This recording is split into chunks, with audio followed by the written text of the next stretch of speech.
Welcome back to Inspire Stories. Today we explore a quiet truth that often hides behind our struggle for perfection, the quiet power of imperfection. Think for a moment about your greatest fear, the fear that you will be found out, that people will finally see the mistake, the rough edge, the gap in your experience that you work so hard to hide. If lately you've been feeling like you're not quite enough, if your hard work keeps falling short of your own impossible standards, then this story's for you. Take a deep breath and listen, because sometimes that thing you feel is broken in you is just something still learning how to grow and show you its unique strength. Meet Eliza. She was a ceramic artist, a potter, whose hands knew how to shape clay into beautiful mugs and elegant bowls. But her biggest problem was also her secret obsession: perfection. In the world of online sales and curated galleries, everything had to be pristine, symmetrical, flawless. But Eliza had a secret. Her pieces were never quite perfect.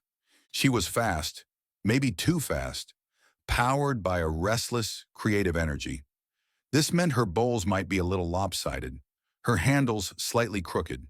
There was always a faint, tiny smudge of cobalt blue in the wrong place. She called this her burden. She was convinced this imperfection would one day cost her everything. She thought, a true professional, a real artist, makes no mistakes. For years, her routine was painful.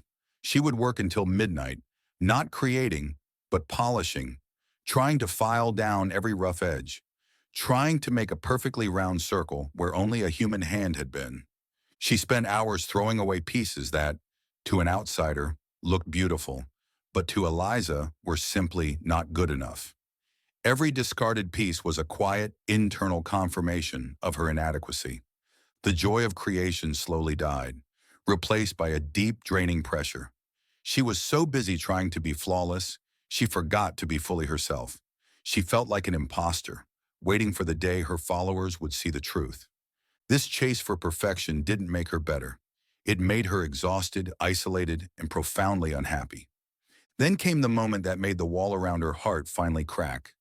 She posted a photo of a new mug online, a piece she had tried especially hard to perfect, and a comment was left, short, cruel, and direct. The handle is clearly uneven. You call this professional? That comment felt like a punch. Eliza felt her deepest shame was finally exposed to the world. She wanted to lock the door of her studio, smash every piece, and quit her craft forever. She sat on the floor surrounded by her beautiful, yet flawed work, and cried over her own impossible standards. But later that night, when she was staring blankly at her phone, a quiet message arrived from a longtime customer named Susan. Susan had been watching Eliza's journey for years. The message was kind yet firm.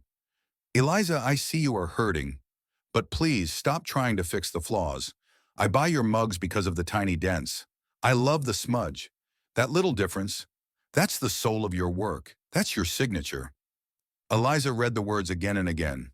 The soul of her work. It was a revelation. A light switch flipped. She realized that the very thing she was trying to hide, the very thing that made her doubt her worth, was the reason her audience connected with her so deeply. Her pieces weren't mass-produced perfection. They were evidence of a human touch. She looked at her collection again and saw the small dent not as a mistake, but as a mark of authenticity. She began to study an old Japanese concept, wabi-sabi. It taught her that beauty isn't found in perfect symmetry, but in things that are imperfect, simple, and slightly worn. It's about accepting life and things as they are, cracks and all. Her pieces weren't perfect, but they were real. And in that reality, she found her peace, and more importantly, her truest strength. So, what is the flaw you are trying to hide right now? We spend so much time running from our weaknesses, we forget that they are often the only bridge people can truly use to cross over and connect with us. If you're a leader who sometimes shares vulnerability, that moment of honesty isn't a weakness. It's the bond of trust that your team remembers long after they forget your perfect presentation. If you're a creator whose style is a little messy, that messiness might be the authenticity that people desperately need to see in a filtered world. Your flaws don't make you worthless. They make you human. Actionable step. Stop wasting energy fighting yourself. This week, name one flaw you've been hiding and ask yourself, how can this feature actually help me connect more deeply with the world or become the reason I am truly unique? This is how your imperfect edge becomes the very soul of your unique contribution. It stops being a burden and becomes a badge of honor. If you're listening right now, please remember, growth doesn't happen in straight lines. Sometimes the most beautiful creations are the ones that had to bend, that had a crack, that had to learn a new way to reach the light. Your flaws aren't failures. They are the material for your most beautiful work. They are the story only you can tell. Share your thought in the comments below. What is the one imperfection you are finally ready to embrace today? We want to hear your story of courage. Thank you for spending your time with Inspire Stories today. If this story inspired you, don't keep it to yourself. Share it with someone who needs to hear it.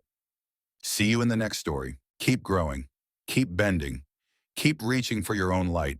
Because even if you don't see it yet, you're already enough.